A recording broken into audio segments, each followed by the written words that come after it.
On a sunny day, on a walk, I saw an ad for the Museum of Art and decided to go to the exhibition. I came and bought tickets from the director of the museum. Her name was Julia. There were many interesting and vivid paintings by contemporary artists.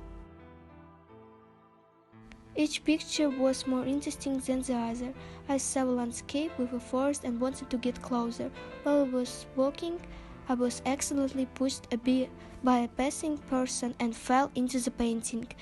It was strange, but it was like I was part of the story. Everything was so real.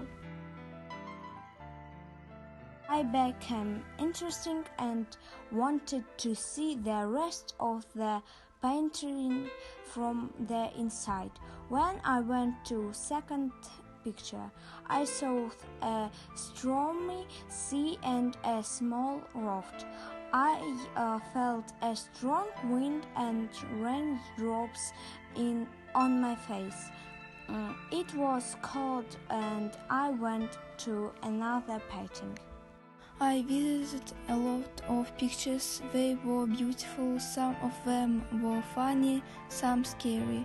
Each picture was better than the other, but I wasn't interested in staying there for long.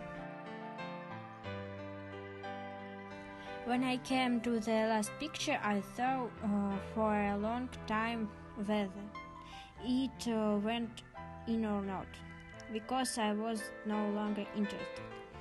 Suddenly I saw a guy come into the picture and call me to come with him. I was surprised and followed him.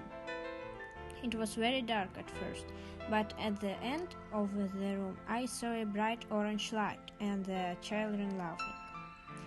On the wall of the horse is a banner with the flag of the camp.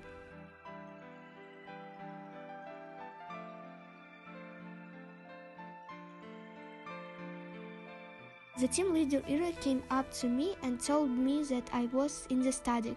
Then she took me and the other team leaders and introduced me to them. They were very nice and funny. Our song was played for children. Sonia had a very beautiful voice and taught the children to sing. Sasha showed the children various acrobatic tricks. Among the team ladies, I recognized the guy who came into the picture. His name was Stas. He was always joking and everyone laughed at his jokes. I really enjoyed being with them and decided to stay in the camp.